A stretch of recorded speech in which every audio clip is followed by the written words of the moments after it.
Hello everyone, I am Pratish Acharya and today I have a video on idioms for you. Let's start the video. In this video, I have collected 15 different types of idioms for you. I hope you will enjoy all of them.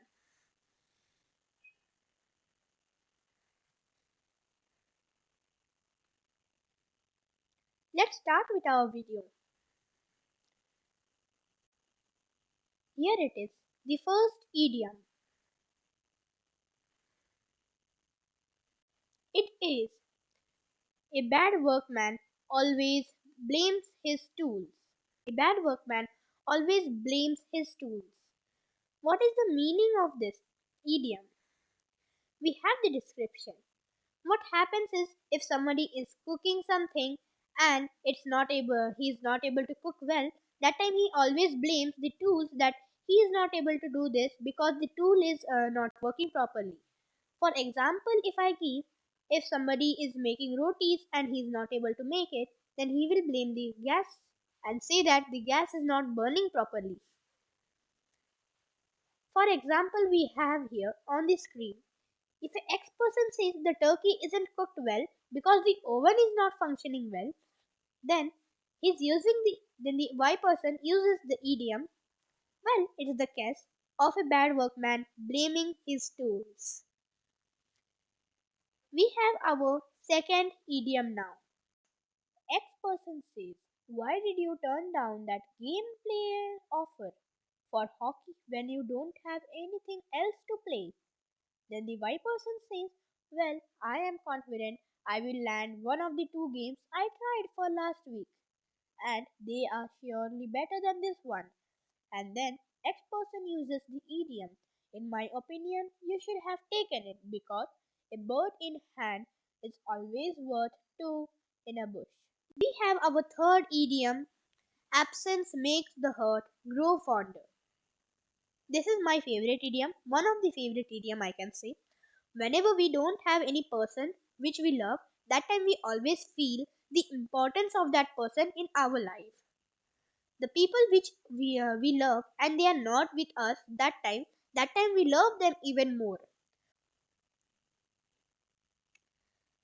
A cat has 9 lives. Our fourth idiom. A description. Cat can survive seemingly fatal events. For example, I haven't seen him for several weeks, but I wouldn't really worry about him because everybody knows a cat has 9 lives. Here I am with the fifth idiom.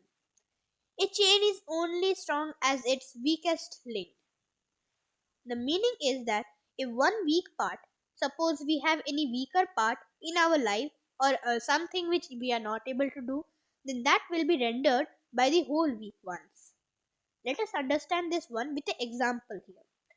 No matter how confident is the team is, because it is going as strong as its weakest link, and its defense. Our next idiom is actions speak louder than words. What's the meaning of this? We always can say anything. We can say that I can do this with a limited period of time. It's easier to say, but it's even difficult to do that thing. Actions are a better reflection of one's character because it is easy to say things and but it's difficult to act on them and follow through them. For example, Julie says that she will donate to the school, but she never does. And thus, I doubt that she will do this year. And surely, actions speak louder than words. Our next idiom is a droning man will clutch at a straw. Description.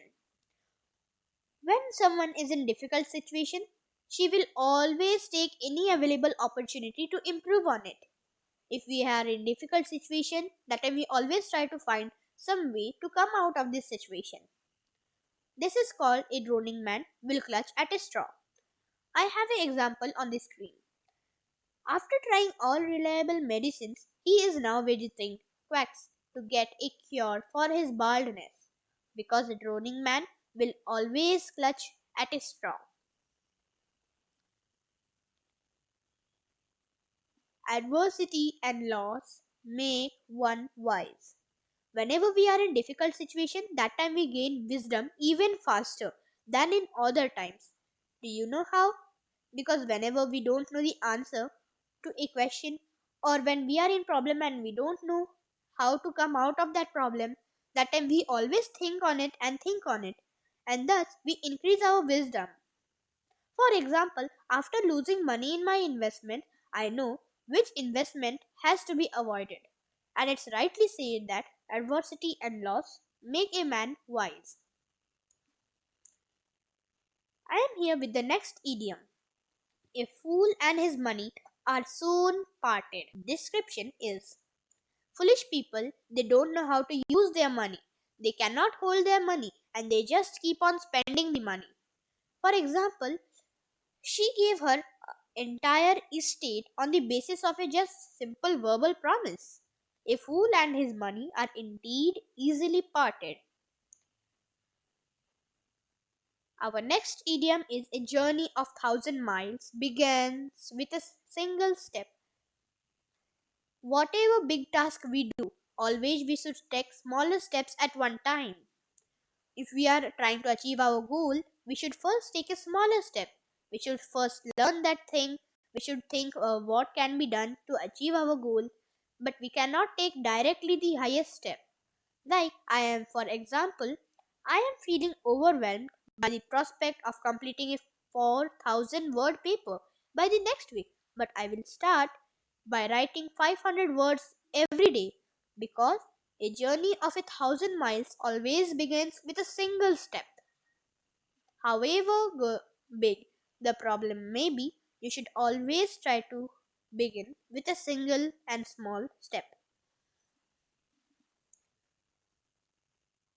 Our next idiom is: barking dogs seldom bite. People who appear threatening rarely do harm. For example, X person says, I am really scared to report delay in the project to the boss. His temper is so over the top. Y person says that, I don't think you should worry too much, because barking dogs seldom bite. Be slow in choosing, but even slower in changing. What is the meaning? We can choose something. Be slow in choosing, that means we should first think of it. We should think what are the probabilities of getting this chance, what are the good things that will happen if we select this thing, what will happen which if we will not select this thing. All these things has to be taken care of, and then we should choose something. That means be slow in choosing, but even slower in changing. Suppose you make someone your friends, but you should not change him so slow or even faster. If he becomes your enemy, now you know what he will do with you. You should always try to make him your friend as long as you can. Thus be slow in changing, but slower in be slow in choosing, but slower in changing. For example, don't be hasty in picking friends, but once you make friends with someone, don't change him or her fast. You should be slow in choosing, but even slower in changing. Beauty is in the eye of the beholder. Something which is looking beautiful to me may not look the beautiful the same as to you. Suppose I like a thing, the taste you may not like. If I like a drawing, that drawing you may not like. Thus, beauty is the eye of the beholder. For example, you may not like the curves of my new car, but then beauty is in the eye of the beholder. If I have my eye, then I am the holder of this eye. And if I think that I don't like it, then it's okay, because I don't like it. Someone else may like it. Beauty is only skin deep. From outside, we can only see our beauty, how good we look, how bad we look. But from outside, we can never see what's inside us. Are we good from inside or not? Do we have good qualities or not? So, a person's character cannot be seen from his physical beauty because from outside we can just see how do we look. For example, a gorgeous actress behaved so rudely with the driver because beauty is skin deep after all. The actress looks very nice, but she also talked rudely with the driver. I am here with the last idiom for today. Beggars can't be choosers. People who depend on the generosity of others can't pick and choose things as per their liking. They have to accept what is given to them. For example, X person says, I borrowed this jacket from my friend, but it's not one of his nice ones. Because he wanted the nice one from his friend? Well, then Y person says, beggars can't be choosers. You cannot choose what you want because you are begging someone and you want that thing. Thank you for watching this video. Do not forget to subscribe my channel.